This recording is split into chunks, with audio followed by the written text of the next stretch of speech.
உங்களுடைய நிதிநிலை அறிக்கையிலே நான் படித்தேன். என்னவென்றால், நீங்கள் 6000 கோடி அதுக்கு ஒதுக்கியிருக்கீங்க.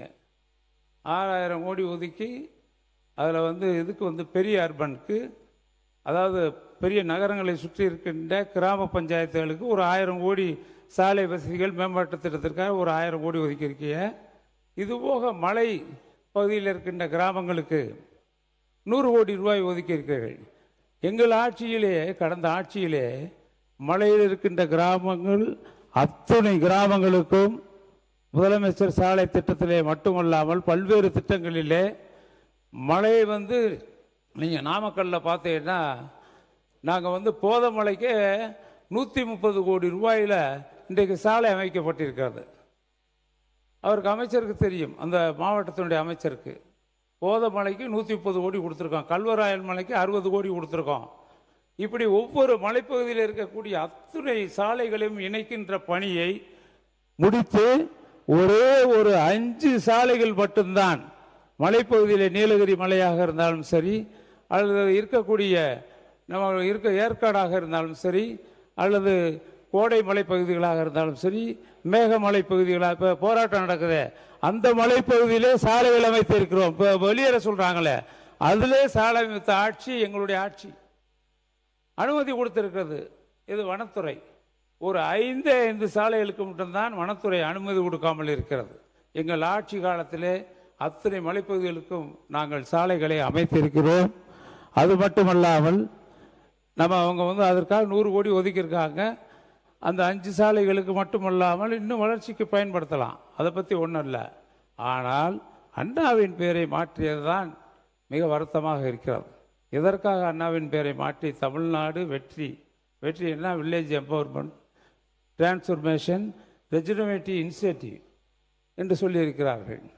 நீங்கள் அதை வச்சுக்க, கொள்கையாக வேணால் வச்சுக்கலாம் அந்த அப்ரிவேஷனை. ஆனால் என்னை பொறுத்தளவில் என்ன சொல்கிறேன் என்றால், திட்டத்திற்காக நிதி என்ன ஒதுக்கியிருக்கிறீர்கள் என்றால் ஒரு 7100 கோடி ஒதுக்கியிருக்கீங்க.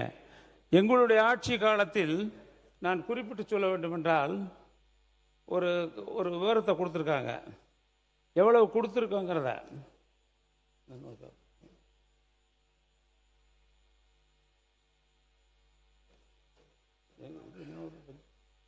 மாண்பு நீர்வளத்துறை அமைச்சர் அவர்கள்.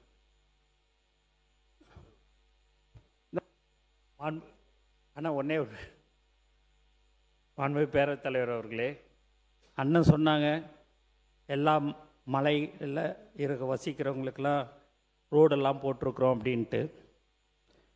அண்ணனுடைய மாவட்டம்தான் திண்டுக்கல் மாவட்டம். கொடைக்கானல் பிளாக் தாண்டிக்குடி என்ற ஒரு பஞ்சாயத்தில் போன வருடம்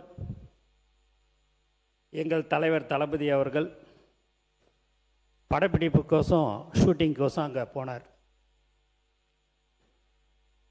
ஒரு சீன் எடுக்கணும்னு சொல்லிட்டு அந்த கரடு முரடா ஜீப்பில் மேலே ஏறி அந்த இடத்துக்கு போனார், தாண்டிக்குடியில். நானும் கூட போயிருந்தேன். ஆனால் கீழே வரும்போது அவர் 1 மணி நேரம் தனியாக நடந்து வந்தார். வந்த உடனே 15 வருஷமாக அந்த இடத்துல ரோடு வசதி இல்லை. நம்ம சொந்த செலவில் இந்த ரோடு ஒரு 254 பேர் தான் அங்கே வாழ்ந்து கொண்டிருக்கிறார்கள். அதனால் ரோடு போடலை, நம்ம சொந்த செலவில் போட்டுடலாமான்னு. நம்மளை பேனர் வைக்கவே விடலை, நம்மளை எங்கே போய் இந்த ரோடு போடுறதுக்கு விடுவாங்க சார் அப்படின்னு. நம்மளுடைய ஆட்சி கண்டிப்பாக வந்துடும் சார், வந்த உடனே போட்டுடலாம் அப்படின்னு சொன்ன சிரிச்சார். நான் பதவியேற்று 5வது நாள் முதலமைச்சர் அலுவலகத்திலேருந்து ஒரு நோட் ஷீட் வருது.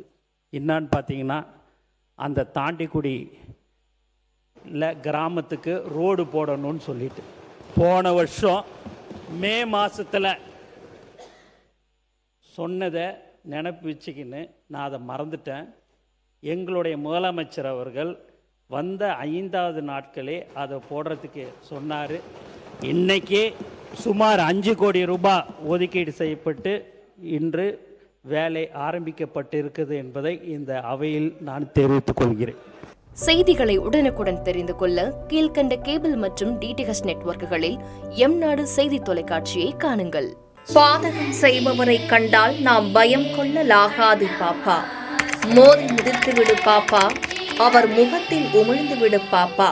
அண்மை செய்திகளை உடனுக்குடன் தெரிந்து கொள்ள இணைந்திருங்கள் எம்நாடு தொலைக்காட்சியுடன்.